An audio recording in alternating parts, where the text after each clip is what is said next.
Good evening and welcome to the weekly battle report with the LaRouche Organization. I'm Michelle Aaron. It is Wednesday, March 5th. So many actions taken by President Trump and his administration express a desire for peace, progress, and sanity. What a relief. But for those who have worked with the great economist Lyndon LaRouche, it is clear that the solutions proposed to some of our greatest problems are not enough. It is not time to rest on our laurels as spectators. That's why we are here with the weekly battle report, to make sure that the United States and any other nation does not go down with the collapsing military, economic, financial empire in the West, and that we instead find our place in the new paradigm already emerging in the developing world. I asked Diane, Sare, the president of the LaRouche Organization, to give us a few remarks on Trump's comments last night to the Joint Committee of Congress. Diane? I have a couple very brief comments on the speech of President Donald Trump delivered last night to a joint session of Congress. If you had a previous president, as we did, who is suffering from senile dementia and who is trying to provoke a nuclear war with Russia by giving Ukraine long-range missiles to fire deep into Russia, and suddenly you have a person who doesn't want a nuclear war, who says that men shouldn't be included in women's sports, who works to get a ceasefire and hostage release deal, even without yet addressing the genocide committed by the Israelis, but who begins to move us in a more rational direction that is susceptible, hopefully, of long-term human survival. That is a great relief. That is why people were very, very happy with President Trump's speech last night. However, from the standpoint of a 35-year associate of an American genius, Lyndon LaRouche, I can tell you that nearly none of what President Trump proposed as solutions to the problems which at least he has identified will work. You're not going to reduce inflation or increase production, in this case by using the kind of tariffs he's talking about. Executing people who try to kill police officers is not really going to deter that kind of crime. In fact, countries who use the death penalty actually don't experience a decrease in crime. So it's not revenge, it's a question of justice. The Golden Dome idea of defense, that is not Ronald Reagan's Strategic Defense Initiative. President Trump should not say that, and people around the world should not confuse the two things. Lyndon LaRouche was the author of President Reagan's Strategic Defense Initiative. It was a program, primarily a science driver and economic driver, to develop a technology that did not yet exist to eliminate the threat of nuclear war, and the proposal of Reagan and LaRouche was that the U.S. and the Soviet Union develop it simultaneously to end the threat of nuclear weapons. That is not the Israeli Iron Dome, which also doesn't work, and this will not work in the way that Trump is discussing it. So, to learn how to solve the problems that were addressed in President Trump's speech last night, join the LaRouche Organization and get active with us. Thank you, Diane.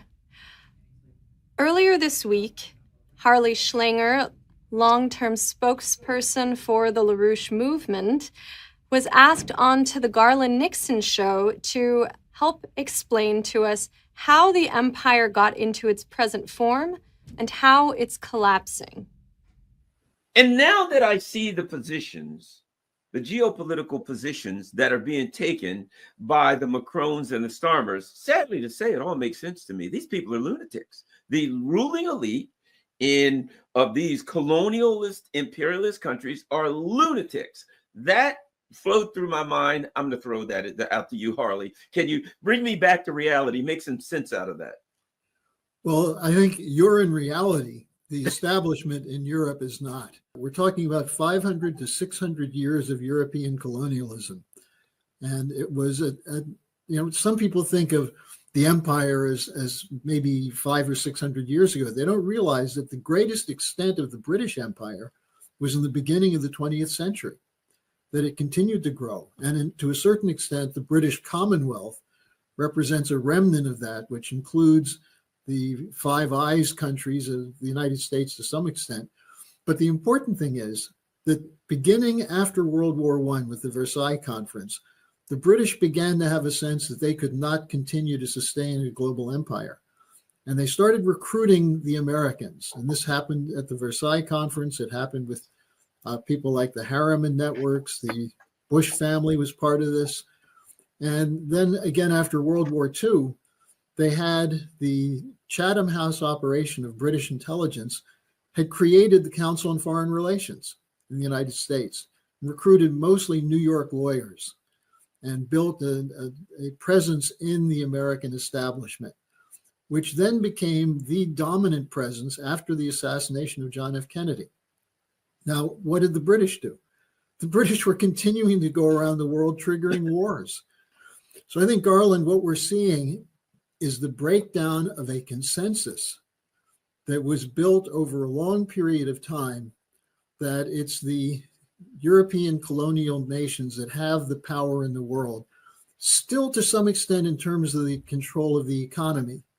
They have some power, but they're losing that. The BRICS countries, the alliance of Russia, China, Brazil, and so on, India, they're becoming a larger economic grouping than the G7.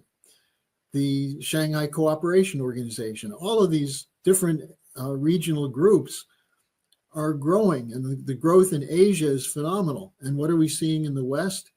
Infrastructure breakdown, collapse of education, cultural degeneration.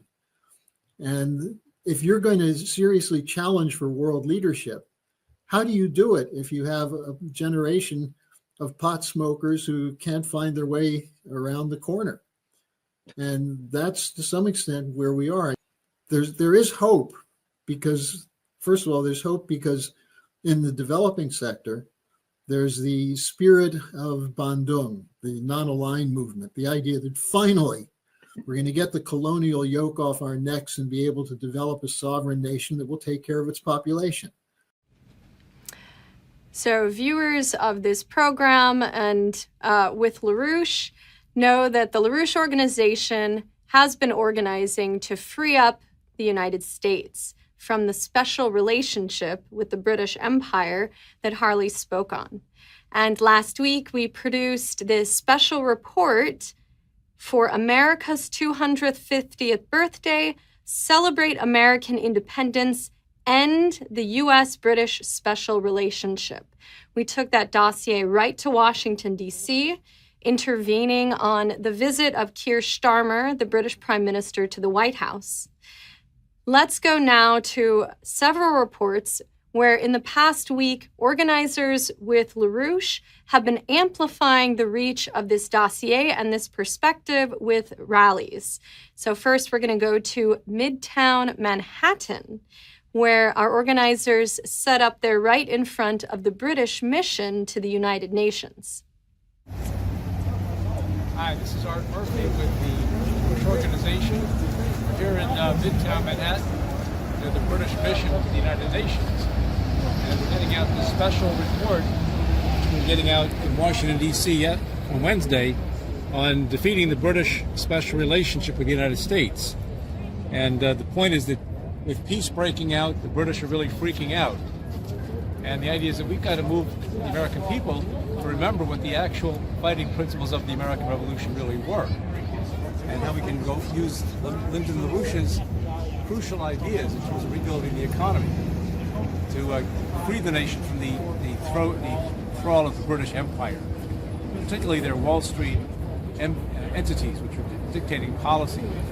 So we've got a situation right now where when Trump met with Keir Starmer yesterday, Trump was absolutely adamant that we're not going to extend NATO, we're not going to be sending troops into Ukraine, and Keir Starmer was just choking on his necktie, I guess. Anyway, this is Art Murphy with the LaRouche Organization on Friday, 28th February. Okay?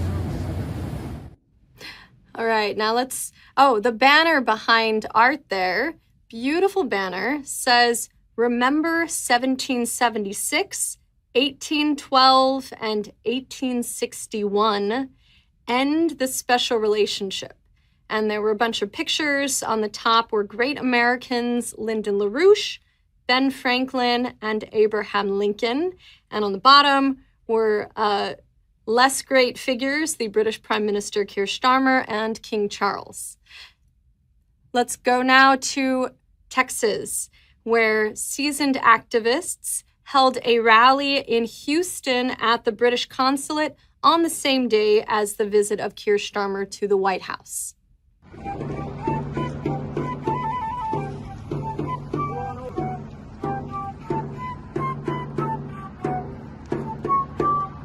The initial stands for Government Communication Headquarters, and it's basically the equivalent of intelligence, like the FBI and CIA, especially here in the United States.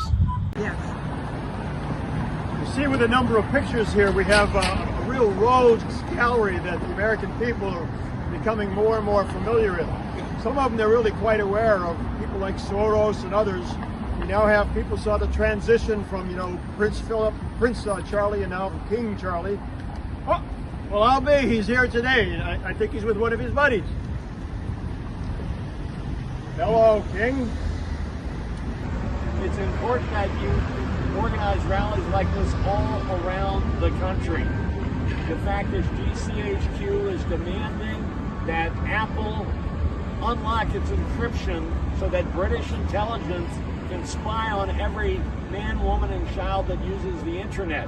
That is what's called the special relationship. Well, we're out here to ditch the special relationship, as we've been telling people all this afternoon.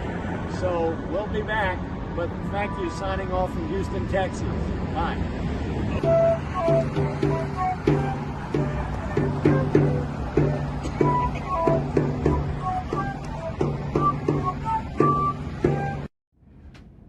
Fun rally down there. And the person on the drum was congressional candidate Joel DeJohn. All right, so now we have one more report from yesterday in Queens, New York. Okay, hello, this is Marcel. We're out with other members of the LaRouche Organization here in Queens, and we're distributing a leaflet titled "For America's 250th Birthday, Celebrate American Independence by Ending the U.S.-British Special Relationship."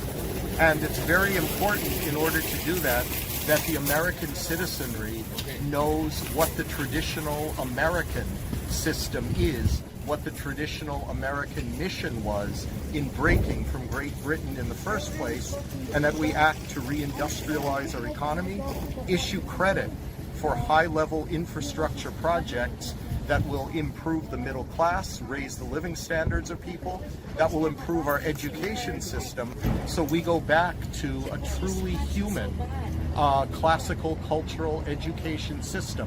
And I think once people are in touch with what the American mission and the principles are around that, we will have no problem in turning the United States away from those who want perpetual war, destruction, population reduction, and other things that are anti-human. And we've met quite a few interesting people today.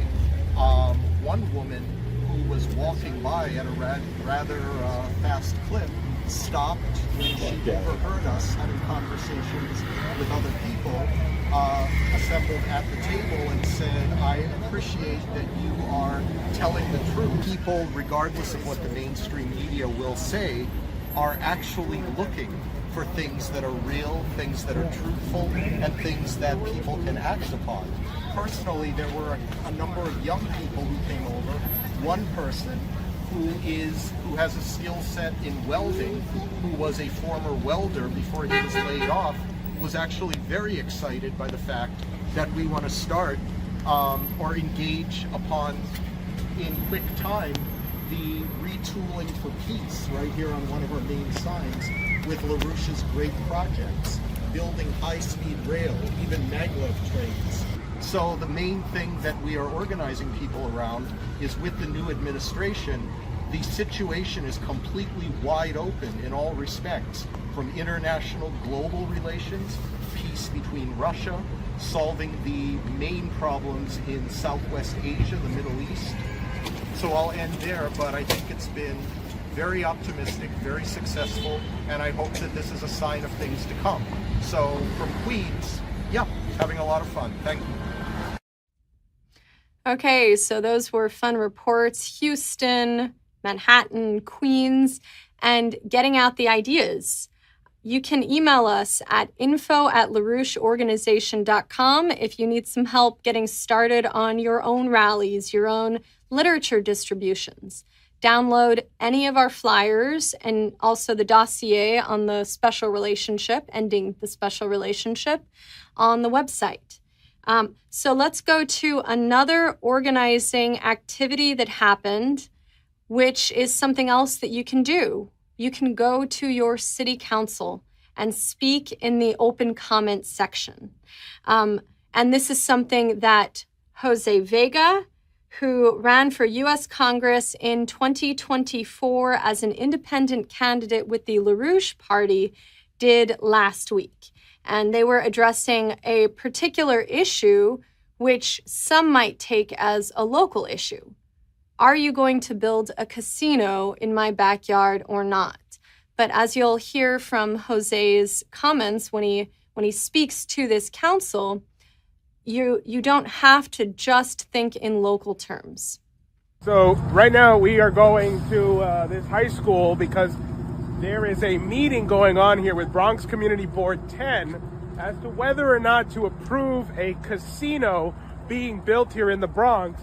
Well, I think that's absolutely disgusting. And the casino is saying it's going to bring jobs and development to the Bronx. But there is a high school being shut down in the South Bronx right now, All Hallows. It was the only school in the South Bronx that I know of that had a 100% graduation rate for seniors. But we can't save that. That has to be shut down for budget reasons. But the casino, oh no, they need our money. They need our development. So the people here in the Bronx that are already dirt poor, no access to health care, this is the poorest place in the country. And why in the hell would anybody approve a casino right now? How about we approve some schools, some hospitals, some basic education places? Committees have reviewed the request at their March meeting on March 11th, and the full board will vote on the Good evening, CB10. My name is Jose Vega. For full disclosure, I ran for office not here in this area, but in Congressional District 15 as an independent. Although I wish it did overlap with this place because I love the people in here and they would have voted for me. I'm 26 years old. I was born and raised here in the Bronx. And I am all for economic development, but I am not for casinos, because casinos are not economic development. I understand the need to create jobs. How about we create jobs by creating an interborough train system where somebody can take a train line from the Bronx to Queens to Brooklyn?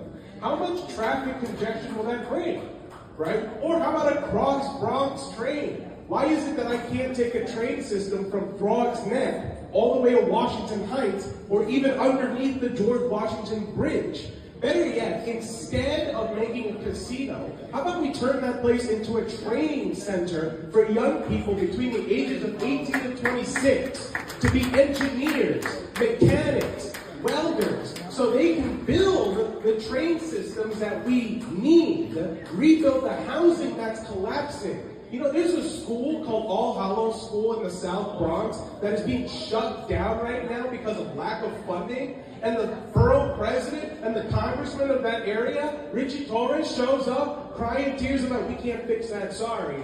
But when a development plan for a casino comes up, oh, well, we have to bring it to the board. We have to consider the positives and all the options of it. But a school can get shut down like that in a week? This is atrocious. It's abhorrent that we're even considering a casino in the Bronx, which right now is considered one of the poorest places on the planet. No, the last thing we need is a casino. What we need is real economic, physical development by investing in our youth. Thank you. So, what Jose touched on, the need for real economic development. We need real economic development on a grand scale, not in the tens of billions that are currently promised by some well-meaning companies intending to invest in the public and by the private sector. We need investment in the trillions to build infrastructure, to elevate the platform of our economy, to bring many, many people above the level of poverty and much higher. Our next clip is an interview that took place in a nation that recently has done just that, China. Last November, the founder of the Schiller Institute, Helga Zepp-LaRouche, was in China, where she was interviewed by a news program devoted to the question of China's diplomacy in the new era. The program is called Diplomacy Talk. And we're going to watch a brief segment of this interview where they discuss the history of the Schiller Institute, the changing role and perceptions of China in the modern era, and Helga's concept of the need for cooperation between the nations of the West and China. Mrs. LaRouche, welcome. Thank you. The Schiller Institute has been doing great work in promoting cross-cultural understanding and cooperation. Could you tell me what inspired you to create it? I created the Schiller Institute in 1984, and that was just in the period when in Europe we had the medium-range missile crisis. So many people were extremely concerned that we were on the verge of a global war, and hundreds of thousands of people went into the streets. At that time, the relationship among all nations was terrible. And I thought that one needs to have a different concept of foreign policy. So I developed a different conception about foreign policy, which was the idea that, first of all, you need justice, economic justice. So the first aim was to have a just new world economic order. Over the years, China has transformed from a poor country to an important global player. I personally think the Chinese should be much more self-confident in telling the rest of the world how they did it. I think this is something the other people should learn from. However, these days, some countries call China a threat. So what do you think about this, given what you've witnessed in China? People forget that China, until the 15th century, was a leading nation anyhow. China has a 5,000-year-old history. It has contributed so many discoveries over the millennia that it's just the shortness of the memory why people all of a sudden, oh, China is a threat. They say it because they have a Euro-Atlantic spectacle on their nose. They project what they are doing to China. And I think that the Chinese have not engaged in war. There are no threat. I cannot verify this remark other than it's a threat to the unipolar world, or those people who think they should run an unipolar world. But the reality is that unipolar world has gone already. I personally think Samuel Huntington knows very little. He knows little about Christianity, Islam, Buddhism, Hinduism, Confucianism. So I dismiss his thesis as more propaganda. It's not science. I think, on the contrary, that President Xi has proposed 3 initiatives: the Global Security, Global Development, and Global Civilizational Initiative, who altogether, I think, represent, together with the concept of the shared future of the one humanity, the only available proposal from a leading government how to solve the strategic crisis. It's a concept to establish a higher one, the interest of the one humanity, which I think, is necessary today. The idea that you have a group of nations who have the right to impose their will on another group of nations. This geopolitical outlook has caused 2 world wars in the 20th century. And right now, in the danger of nuclear war, if we don't overcome that, we may end up of annihilating the entire human species. The most important task I find is that we have to convince the countries of the West that it is in their interest and the interest of the whole world to cooperate with China. I think cultural dialogue would greatly help to make it a joyful undertaking, to work with other countries. We are human beings. We should enjoy each other and not regard each other as enemies. What a beautiful idea. Now we have one more battle report on the tremendous openness for the ideas of the LaRouche movement and how needed they are. This is on the publication and getting out there of a recent article by Hussein Asghari, the vice chairman of the Belt and Road Institute in Sweden, and a Schiller Institute researcher, long-term collaborator with Lyndon LaRouche, Helga LaRouche, and the LaRouche movement. So he published on February 13th an article on the LaRouche Oasis Plan for the development of Gaza, Palestine, and the whole Near East, Middle East region. And the development that this article provides is explained by its title, A Solution for Gaza and Palestine in the Context of the Belt and Road Initiative. And we'll look at a screenshot of one of these articles, because if you see in this map, you see these colorful lines connecting much broader than just the Israel-Palestine area, because as Hussein says in this article, this development is done by building development corridors throughout the region, consisting mainly of transportation lines such as railways and highways, water, electric power, oil and gas pipelines, and building new agricultural and industrial zones and cities on both sides of these development corridors, which will extend to Palestine from Jordan to the West Bank, to Gaza, to the Mediterranean Sea, and from there to Egypt. So this particular article was published by a Lebanese think tank. Then it was picked up in Oman by an economic daily journal called Al Roya, then again picked up by a Bahrain-based news website. So this idea of the reconstruction of Gaza and Palestine taking place within a larger economic development perspective, that very important idea is getting out there. And you just saw briefly, also published in the EIR, that's the EIR journal. So if you want to access this article, it is in the description, but you can also subscribe at eir.news directly to the journals of the LaRouche movement. So these are the reports that we have for you tonight. We look forward to